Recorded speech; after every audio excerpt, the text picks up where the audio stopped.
Hi പ്രിയമുള്ള സുഹൃത്തുക്കളെ, നമുക്ക് ചില ആശയങ്ങളോട് വിയോജിപ്പുണ്ടാകും. അത് നമ്മുടെ രാഷ്ട്രീയം, നമ്മുടെ മതം, നമ്മുടെ നിലപാട്, നമ്മുടെ ശൈലി അതുപോലെ ആയിരിക്കണം മറ്റുള്ളവരും എന്ന് നിങ്ങൾ എങ്ങനെ പറയും?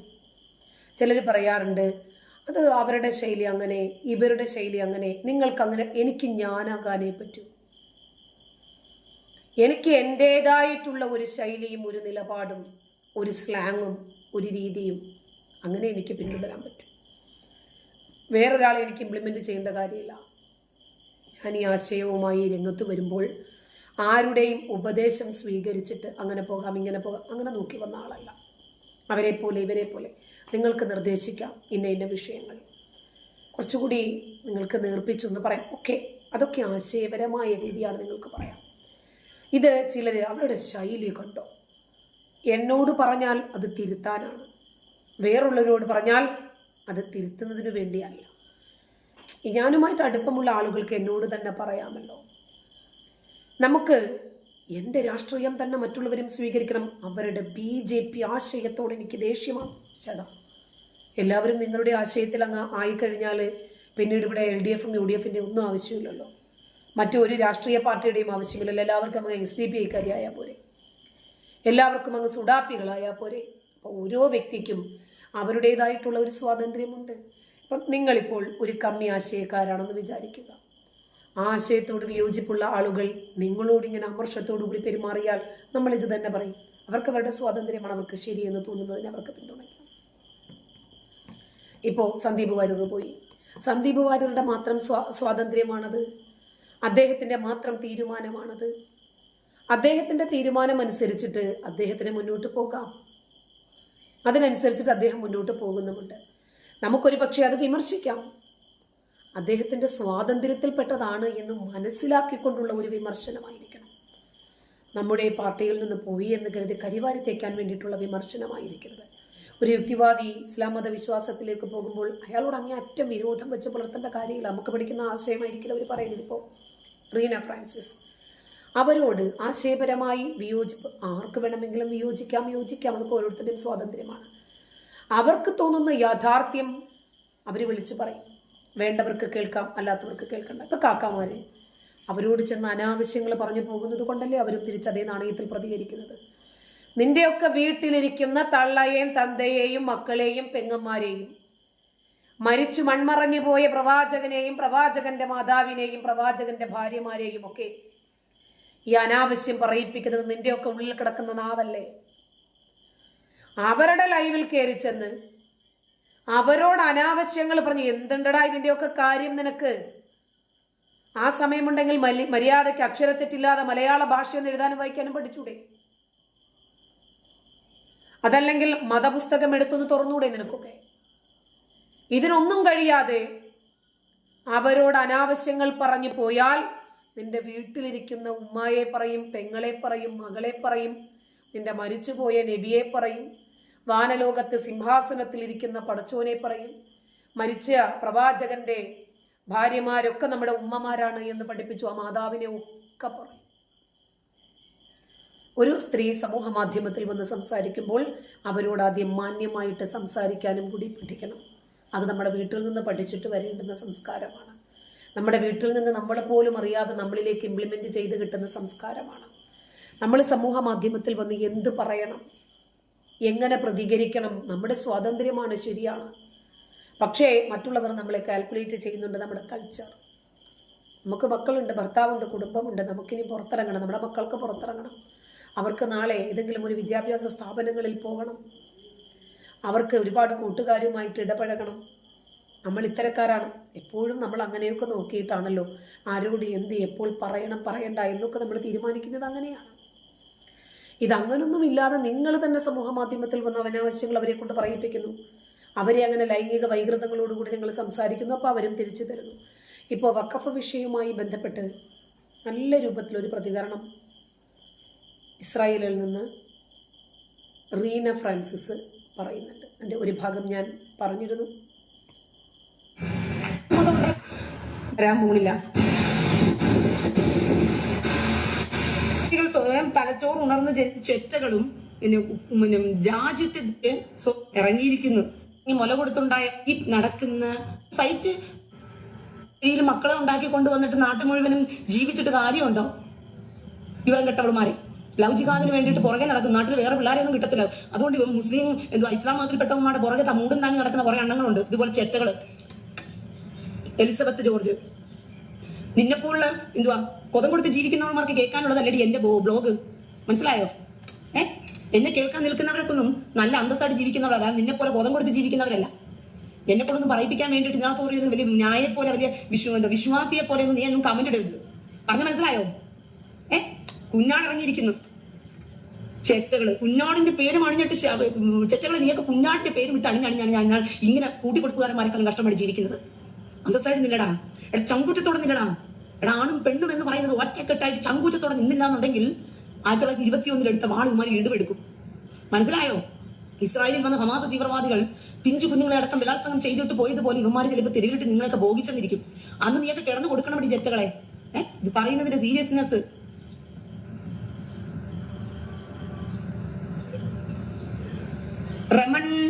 റമനാദ് ഹസാൻ ആറം നല്ല ഭാഷാ പ്രയോഗം. സ്വന്തം വീട്ടിൽ നിന്ന് പഠിച്ചതായിരിക്കും. ഇല്ല, ഉമ്മയുടെ കയ്യിൽ നിന്ന് പഠിച്ചതാ. നിന്റെ ഉമ്മയല്ലേ ഉസ്താദുമാർക്ക് കൊതം കൊണ്ട് കൊടുക്കാൻ പോയപ്പോഴത്തേക്കും ആ വഴിയിൽ നിന്റെ ഉമ്മ കുറെ പഠിപ്പിച്ചതാണ് എന്നെ. കൊതം പ്രേമികളോട് ഇങ്ങനെ സംസാരിച്ചിട്ടേ കാര്യമുള്ളല്ല. കൊതം പ്രേമികളോട് നിന്നോട് നല്ല സഭ്യമായ ഭാഷയിൽ സംസാരിച്ചുകൊണ്ടിരുന്നാൽ നടക്കുന്ന കാര്യമൊന്നുമില്ല. റംനാദ് ഹസൻ ആറം എവിടുന്നാ ഇപ്പൊ പഠിച്ചെന്ന് മനസ്സിലായോ? ഈ ഭാഷ ഞാൻ പഠിച്ചത് നിന്റെ ഉമ്മ കൊതം കൊണ്ട് കൊടുക്കാൻ പോയ സമയത്ത് എനിക്ക് പറഞ്ഞു തന്ന ഭാഷയാണ്. പിടികിട്ടിയോ? അതുകൊണ്ട് റംനാദ് ഹസൻ പറ വീട്ടിലെ ഉമ്മയുടെ ഇൻസ്റ്റിറ്റ്യൂട്ട് ഒന്ന് പൂട്ടി വെക്കാൻ പറ. അപ്പൊ ഈ ഭാഷകളൊന്നും കിട്ടത്തില്ല. ബാക്കിയുള്ളവർ ഈ ഭാഷ കേൾക്കത്തുമില്ല. എന്റെ ഉമ്മയടുത്ത് ഒന്ന് ഇൻസ്റ്റിറ്റ്യൂട്ട് പൂട്ടിക്കെട്ടി വെക്കാൻ പറ. ഇറങ്ങിയിരിക്കുന്നു വിവരം കേട്ടവന്മാര്. നിന്നോടൊക്കെ ഈ ഭാഷയിൽ സംസാരിക്കാൻ ആരെങ്കിലും ഒരാൾ വേണ്ടേ? ലോകത്തിലുള്ളവന്മാർ എല്ലാവരും സംസാരിക്കുമ്പോഴത്തേക്കും ബ്ലോഗർമാരെ പോലെ പ്രതിപക്ഷ ബഹുമാനം കൊണ്ട് എനിക്ക് ഒരു പ്രതിപക്ഷ ബഹുമാനവും ഇല്ല. എന്റെ പ്രതിപക്ഷത്തിരിക്കുന്നവന്മാർ സാത്താനുകളാണ്. അതുകൊണ്ട് ഞാൻ എന്ത് പ്രതിപക്ഷം ബഹുമാനം കൊടുക്കാനാ? വിവരം കെട്ടവന്മാരും ചെറ്റകളും രാജ്യത്തെ ദ്രോഹിക്കുന്ന രാജ്യദ്രോഹികളും സ്വന്തം മക്കളെ കൂട്ടിക്കൊടുക്കുന്നത് പോലെ. പിന്നെ അച്ഛന്മാർക്കും പാതിരിമാർക്കും കുടുംബവും ഗോത്രവും ഇല്ലല്ലോ. അവർക്ക് വല്ല കുമ്പസാര കൂട്ടി വരുന്ന വെമ്പിളരെ കിട്ടിയാൽ അവരെ ഭോഗിക്കാം. മടക്കി പോയാൽ കിട്ടും, അവിടെയും ഭോഗിക്കാം. പിന്നെ ഓടി നടന്ന് വല്ല ലോഡ്ജുകളിലും കയറി നടന്ന് ഭോഗിക്കാം അച്ഛന്മാർക്ക്. റംനാദ് ഹസാൻ ആറം, നിന്നെ കണ്ടാൽ അറിയാൻ നല്ല തന്തയ്ക്കും തള്ളയ്ക്കും ഉണ്ടായതല്ല. അത് സത്യമാണ്. റംനാദ് ഹസനെ നിന്നെ കണ്ടാലേ അറിയാൻ നല്ല തന്തയ്ക്കും തള്ളയ്ക്കും ഉണ്ടായതൊന്നുമില്ല. നിന്റെ ഉമ്മ മലപ്പുറത്ത് ബോധം കൊടുത്താൽ നിന്നെ ഉണ്ടാക്കിയെന്നുള്ളത് നല്ലതുപോലെ മനസ്സിലാക്കാൻ പറ്റുന്നുണ്ട്. മനസ്സിലായോ?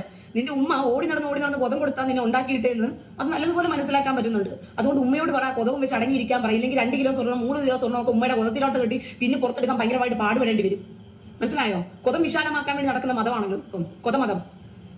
ഈ വേട് പറഞ്ഞു തന്നെ ഇവന്മാരെ നാച്ചിക്കണം ചെറ്റകളെ. കൊതമതം എന്ന് തന്നെ പറയണം. കൊതം വിശാലമാക്കാൻ നടക്കുന്ന മതം. അവനെ കണ്ടാലേ അറിയാമെന്ന് പറഞ്ഞിട്ട് നല്ല തന്തയ്ക്കും തള്ളയ്ക്കും ഉണ്ടായിട്ടില്ലെന്ന്. അത് സത്യമായ കാര്യം. നിന്നെ കണ്ടാലേ അറിയാം നല്ല തന്തയ്ക്കും തള്ളയ്ക്കും ഉണ്ടായിട്ടില്ല എന്ന് പറഞ്ഞിട്ട് ഉമ്മ ഓടി നടന്ന് 10 പുരുഷന്മാർക്ക് മുല കൊടുത്തു കഴിഞ്ഞാൽ അങ്ങ് സഹോദര സ്നേഹം ഉണ്ടാക്കാമെന്ന് പറഞ്ഞല്ലോ. ആ മുഹമ്മദിന്റെ പഠിപ്പിക്കലല്ലേ? ഒരു സ്ത്രീ 10 പുരുഷന്മാർക്ക് ഒരു പുരുഷന് 10 പ്രാവശ്യം മുല കൊടുത്താൽ മതിയെന്ന്. പിന്നെ മുലകുടി സഹോദരനാകുന്നു. അപ്പൊ വീട്ടിനകത്ത് കയറി ഇറങ്ങിയ മുലകുടി സഹോദരന്മാരിൽ ഉണ്ടായ മോന റംനാദ്. അതിന്റെ പേരെന്താ? റംനാദ് ഹസൻ ആറം. മനസ്സിലായോ? വീട്ടിനകത്ത് കയറി മലപ്പുറത്തിലുള്ള മുലകുടി സഹോദരന്മാരെല്ലാം കയറി ഇറങ്ങി മുല കൊടുത്തുണ്ടായ മോന. അതിന്റെ വിഷമം ഇവിടെ തീർക്കാൻ വേണ്ടി വന്നിരിക്കുക. പോടാ പോയി തരത്തിക്കളിയടാ പോടാ. മനസ്സിലായോ? ഇവിടെ ചോദിക്കാനും പറയാനും ആരുമില്ല. ഇത്രത്തോളം ഞാൻ ഈ വിഷയത്തിൽ ഇവിടെ നിന്ന് ഇസ്രായേലിൽ നിന്നും ഞാൻ അഡ്രസ് ചെയ്താൽ മാത്രമേ ഇന്ത്യക്കകത്ത് കുറച്ചെങ്കിലും ആളുകൾക്ക് തലച്ചോറ് ചെയ്യത്തുള്ളൂ. അല്ലാതെ സൗമ്യമായി നിന്റെ വീട്ടിൽ ഞാൻ എന്തുകൊണ്ടാണ് നിങ്ങൾ ചിന്തിക്കുമായിരിക്കും റീന ഇത്ര ആവേശത്തോടു കൂടി എന്തിനാ?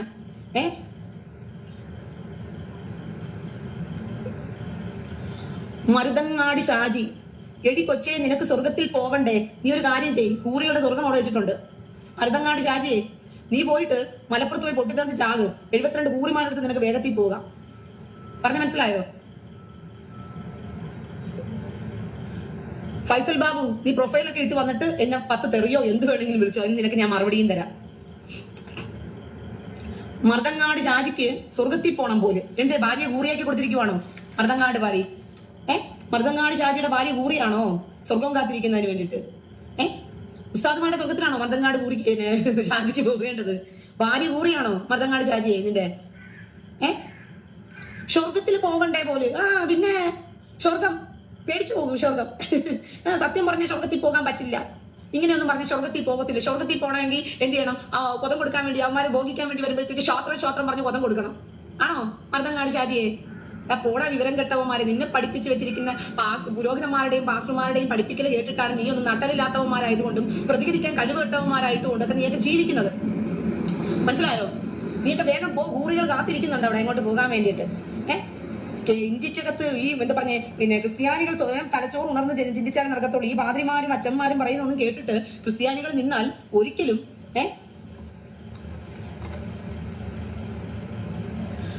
നസ്രൂക്കെ ഇവിടെ സ്വന്തം പ്രൊഫൈൽ ഇട്ട് വാടാ. എന്നെ 10 തെറി വിളിക്കാൻ തന്റെ ഇടമുള്ളവൻ ഒറ്റ തന്തയ്ക്ക് പറഞ്ഞവന്മാരാണെങ്കിൽ സ്വന്തം പ്രൊഫൈൽ ഇട്ട് നീ എന്നോട് വാ. നീ ഫേക്ക് പ്രൊഫൈലുകളിൽ വന്നാൽ ഞാൻ ബ്ലോക്ക് ചെയ്യും. പിന്നെ നിന്റെ പിന്നെ കയറി നിനക്കൊന്നും കാണാൻ പറ്റില്ല. മനസ്സിലായോ? സ്വന്തം പ്രൊഫൈലിൽ വാ, തന്റെ ഇടത്തോടെ തെറി വിളിക്കേ. ഞാൻ ഇവിടെ ഉണ്ട്, ഞാൻ ലൈവിലല്ലേ ഇരിക്കുന്നത്. അല്ലാതെ എന്നെ 10 തെറി വിളിക്കാനും നീയൊക്കെ ഫേക്ക് ഐഡിയും എടുത്തുകൊണ്ട് വരണമെന്നുണ്ടെങ്കിൽ വളരെ ബുദ്ധിമുട്ടുള്ള കാര്യം. നടക്കത്തില്ല മക്കളെ. നിങ്ങളുടെ പ്രൊഫൈൽ ഇട്ടിട്ട് വന്ന് തെറി വിളിക്കുന്നവൻ ഞാനാണ്, ദാ പിടിച്ചോ എന്ന് പറഞ്ഞോ ധൈര്യമായിട്ട്.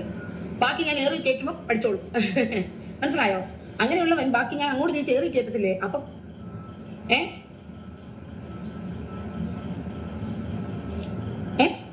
അതുകൊണ്ട് ക്രിസ്ത്യാനികളെ ഒരു കാര്യം നിങ്ങൾ മനസ്സിലാക്കിക്കോ. നിങ്ങൾ പോകുന്നത് അപകടത്തിലേക്കാണ്. രാജ്യം പോകുന്നത് വലിയൊരു അപകടത്തിലേക്ക് രാജ്യം പോയിക്കൊണ്ടിരിക്കുകയാണ്. നിങ്ങൾക്ക് ഇതിന്റെ സീരിയസ്നെസ് അറിയുന്നില്ല. നിങ്ങളുടെ പുരോഹിതന്മാരും നിങ്ങൾക്ക് വേണ്ടി സംസാരിക്കാൻ വേണ്ടി ഇറങ്ങി നിൽക്കുന്ന ഈ അച്ഛന്മാരും ഒറ്റുകാരന്മാരെ പോലും നിങ്ങൾ ഒറ്റിക്കൊടുക്കുന്ന നാളുകൾ വിദൂരമല്ല എന്നുള്ളത് മനസ്സിലാക്കിക്കോ. ഞാൻ ഇതിലേക്ക് കൂടി അപ്പുറത്തോട്ടൊന്ന് കടക്കട്ടെ. മനസ്സിലായോ? നിങ്ങളെ ഒറ്റാൻ പോകുന്ന നിങ്ങളെ ഒറ്റിക്കൊടുക്കുന്ന പുരോഹിതന്മാരും നിങ്ങളെ ഒറ്റിക്കൊടുക്കുന്ന എന്തു പറയുന്ന ക്രിസ്ത്യാനികളും ഈ കൂട്ടത്തിലുണ്ട്.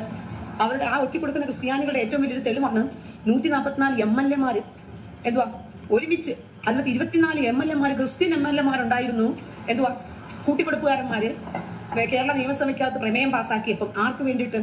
വഖഫിന്റെ കിരാത നിയമത്തിന് എതിരെ ഇന്ത്യൻ സർക്കാർ തീരുമാനമെടുത്തപ്പോൾ അയ്യോ അച്ഛാ തല്ലല്ലേ, അല്ലോ അച്ഛാ പോകല്ലേ, അയ്യോ അച്ഛാ പോകല്ലേ പറയാൻ വേണ്ടിയിട്ട് അയ്യോ വഖഫിനെ നിരോധിക്കുന്നു, വഖഫ് നിയമത്തെ നിരോധിക്കല്ലേ, വഖഫ് നിയമത്തെ നിരോധിക്കൽ. കൂട്ടിക്കൊടുപ്പുകാരന്മാർ MLA ക്രിസ്ത്യാനി പേരും പറഞ്ഞുകൊണ്ടിരിക്കുക. ഇല്ല, അറിയാതെ ഞാൻ ചോദിക്കുവാണ്, എന്റെ ജനമേ, നിങ്ങൾ ഈ ക്രിസ്ത്യാനികൾ എന്ന് പറയുന്നവർ ഒറ്റക്കെട്ടായി നിൽക്കേണ്ടത് ഇപ്പോൾ ആരുടെ കൂടെയാണെന്ന് പറഞ്ഞു കഴിഞ്ഞാൽ നിങ്ങൾ BJPക്ക് കൂടെ തന്നെ നിൽക്കണം. ഞാനിത് പറയുന്നതിന്റെ സീരിയസ്നെസ് നിങ്ങൾക്ക് മനസ്സിലായില്ലെങ്കിൽ ഇത് പറയാൻ നട്ടലുള്ളവന്മാരില്ലെന്നേ. മനസ്സിലായോ? ഇത് പറയാൻ നട്ടലുള്ളവന്മാരില്ല ഈ സമയത്ത്.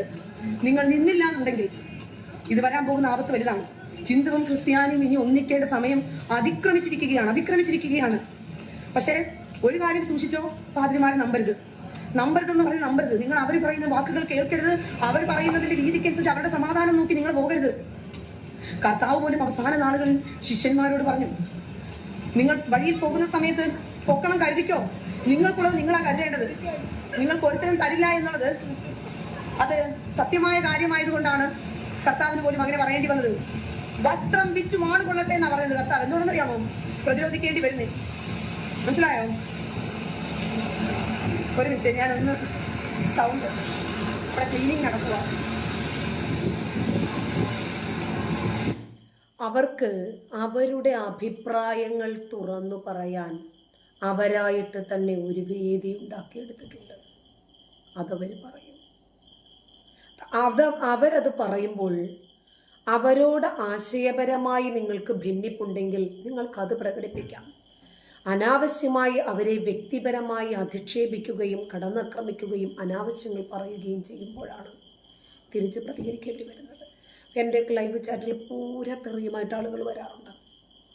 പറയുന്നതെല്ലാം അനാവശ്യങ്ങൾ. വരുന്ന ഉടനെ ക്യാമറ കുറച്ചുകൂടി താഴ്ത്ത് എന്തിനെന്തോ കാണാനാ വരുന്നത്. അവസരം കിട്ടിയാൽ ഉമ്മയെ വിടുമോ ഇവനൊക്കെ? ഇവൻ്റെ പെങ്ങന്മാരെ വിടുമോ? ഇവൻ്റെ മക്കളെ, ഇവൻ്റെ ഭാര്യമാർക്ക് 1 മണിക്കൂറെങ്കിലും വിശ്വസിച്ച് ഇവൻ്റെയൊക്കെ കൂടെ നിർത്താൻ പറ്റുമോ? നമ്മളെ കൊണ്ട് പറയിപ്പിക്കുന്നതല്ലേ അല്ലേ? നമ്മൾ ആരും പറയണം എന്ന് വിചാരിച്ചിട്ട് പറയുന്നതല്ല. ഇസ്ലാമിനോട് എന്തെങ്കിലും തരത്തിൽ ശത്രുതയുള്ളത് കൊണ്ടോ എതിർപ്പുള്ളത് കൊണ്ടോ ഇസ്ലാമിനോട് വിരോധമുള്ളത് കൊണ്ടോ അല്ല. ഇവരായിട്ട് തന്നെ നമ്മളെ കൊണ്ട് പറയിപ്പിക്കുവാണ്. കാരണം ഇവർ മദ്രസകളിൽ നിന്നും പഠിച്ച സംസ്കാരവും ഇവരുടെ വീടുകളിൽ പ്രാക്ടീസ് ചെയ്ത് വിജയിപ്പിക്കുകയും ചെയ്ത ആ സംസ്കാരമാണ് ഇവർ പുറത്തെടുക്കുന്നത്. ഇപ്പോൾ മദ്രസ പൊട്ടന്മാർ എന്ന് വെറുതെ പറയുന്നതല്ല. പൊതുവെ ഇപ്പോൾ അനിൽ കുടിത്തോട്ടമാണെങ്കിലും അങ്ങനെ പല ആളുകളെയും മദ്രസ പൊട്ടന്മാർ എന്ന പദം പ്രയോഗിക്കാറുണ്ട്. എന്തുകൊണ്ടാണ് ഇങ്ങനെ പറയേണ്ടി വരുന്നത്? ഇവരുടെ ഈ പൊട്ടത്തരങ്ങളൊന്ന്. 2, മദ്രസയിൽ നടക്കുന്ന ചെറിയ കുഞ്ഞുങ്ങളെ പിടിച്ച് ഇവർ ഡിങ്കോഡാൽഫി നടത്തുന്നുണ്ടല്ലോ, അത്തരം രീതികൾ ഇവർ മദ്രസകളിൽ നിന്ന് 3.5 വയസ്സ് മുതൽ ഇവരുടെ ഫ്രഷ് ബ്രെയിനിലേക്ക് ഇഞ്ചക്ട് ചെയ്യപ്പെട്ടതാണ്. ആ ആശയമാണ് ഇന്നിവർ നമ്മളോട് വന്നിട്ട് വിളമ്പുന്നത്. എന്ത് ചെയ്യും? അപ്പോൾ ഇവർ വിമർശിക്കപ്പെടുക തന്നെ ചെയ്യും. ഇത്രയും MLA-മാർ അവർ പറഞ്ഞതിനനുസരിച്ചിട്ടാണെങ്കിൽ 24 ക്രിസ്ത്യൻ MLA-മാരുണ്ടായിട്ട് ഈ വഖഫ് നിരോധിക്കാൻ അവർ നിൽക്കില്ല. പോട്ടെ, നരേന്ദ്രമോദി സർക്കാർ കൊണ്ടുവന്ന ഈ വഖഫ് ബില്ലിനെ ഭേദഗതി നിയമത്തെ പോലും അനുകൂലിക്കാൻ ഇവർക്ക് കഴിയാതെ പോകുന്നത് ഇവർക്ക് വോട്ട് ചെയ്ത് ഇവരെ വിജയിപ്പിച്ച അധികാര കസേരയിൽ ഇരുത്തിയ അവരെ മുഴുവനും ചതിക്കുന്നതിന് തുല്യമല്ലേ? അവർ ചതിക്കുകയല്ലേ ചെയ്തത്? ഈ വഞ്ചനയ്ക്ക് അടുത്ത ഇലക്ഷനിൽ ജനങ്ങൾ മറുപടി പറയാതിരിക്കുന്നു. അങ്ങനെയാണ് ഇവർക്ക് മറുപടി കൊടുക്കേണ്ടത്. നന്ദി.